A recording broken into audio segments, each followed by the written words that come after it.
पौधा है ना, ये वाले इसमें पालक पेरी हुई थी, तो ये कुछ पौधे छूट गए होंगे, एक दो पौधे, तो ये इतनी बड़ी होगी पालक।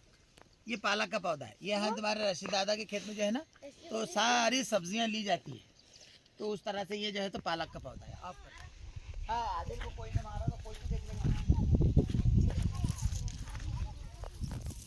ओके ओके, ये गेहूं का खेत है। क्या है, आप घुमा उधर खेत की तरफ पूरा, देखो ये कितने गेहूं दिख रहा है पूरा।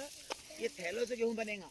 पहले एक एक बीज पेरे, एक एक बीज से एक एक झाड़ निकला, एक एक झाड़ को फिर सह वो कोपले, ये बनी बालियां, इसको बाली बोलते। ये जो है गेहूं की बाली है, ये बाली भी हजारों लाखों करोड़ों बालियां बन गई, और एक एक बाली के अंदर कम से कम 50-60 गेहूं के दाने ऐसा बनकर ये पहले, अब ये फसल पक गई, सूख गई मतलब पक गई। अब ये पक गई तो इसको काटेंगे, इसको मशीन से साफ करेंगे।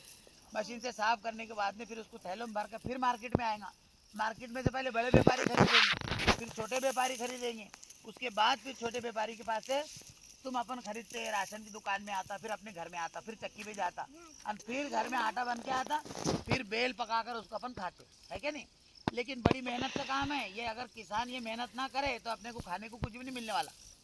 ये जितनी मेहनत है, चने की है, मकई की है, बैगन के झाड़ है, वो दो बता रहे, वो बोलते 2 ही बैगन लगते हैं इसको, आदिमा बता रहे बोलते 2 बैगन लगते हैं इसको। ये बैगन का झाड़ है। बैगन का किस किस को पसंद है?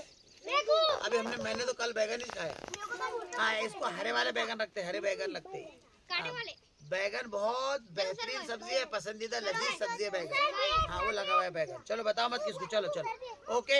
ये पूरा बगीचा बैगन का है। इसको भी पहले क्या करते, बैगन के झाड़ को पहले दूसरी तरफ पेरते, फिर वहाँ से उखाड़ के लाते हैं, दूसरी इधर पेरते। फिर चलो इसको पहले दूसरी तरफ पेरते, फिर एक एक बीज लाके यहाँ पेरते। कांदे को भी ऐसा पेरना पड़ता, नहीं तो निकलता नहीं। तो ये वो कांदा है जिससे प्याज बनेगी, जिसको जो प्याज अपन खाते हैं। और अगर डायरेक्ट कांदा प्याज पेरेंगे तो फिर उसका बीज बनता। इस तरह से कांदे को पेरने के 2 तरीके हैं। कितने तरीके हैं? 2। बीज पेरेंगे तो खाने के लिए कांदा बनेगा, कांदा पेरेंगे तो पकड़ने के लिए बीज बनेगा। ओके खलास।